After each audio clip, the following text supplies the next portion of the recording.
ከእግዚአብሔር መልእክት እንዲሰጣችሁ ከፈልጋችሁ ጾሙ።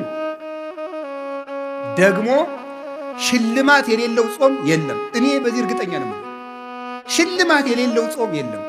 የጾሙ መጨረሻ ላይ ሽልማት አላችሁ። ሽልማቱ ግን እናንተ በሚገባችሁ በማይገባችሁ መንገድ ሊሆን ይችላል። ያን ማስተዋል ደግሞ አስተዋይ ነፍስ ይፈልጋል።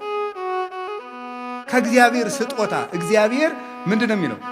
ለሙሴ በእጁ ጽፎ ሰጠው አይደል? ዛሬ ስለኛ ወበከመ ይጻፍ መጽሐፍ በቀለም ከማሁ ይጻፍ ልቡናነ በመንፈስ ቅዱስ። መጽሐፍ በቀለም እንደሚጻፈው ልባችን ምን ይላል? በመንፈስ ቅዱስ እጅነት ይጻፋል ይላል ቅዱስ ዮሐንስ አፈወርቅ።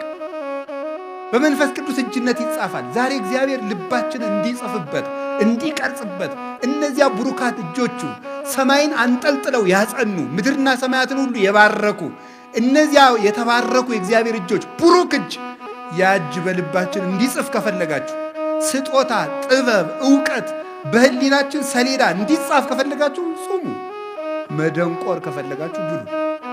ጾም ሰው የሐሰት አማልክትን ይሰብራል፣ አጋንንትን። ብርሃን መልበስ ከፈለጋችሁ ጾሙ። መጨለም ከፈለጋችሁ ብሉ።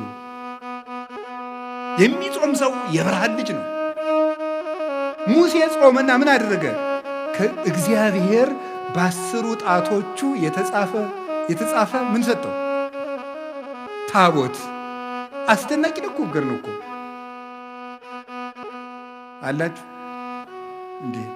እግዚአብሔር የጻፈውን መጽሐፍ ተቀበለ። ቀለል ያለ ምስላች እናንተ እኮ ከዘፋኝ ስታስፈርሙ አይደል የምትሉን? ያውቃችሁ ይሄ ዘፋኙን ፈርምልኝ ስትሉ አይደል የምትሉ? እግዚአብሔር የጻፈው ደብዳቤ ግርም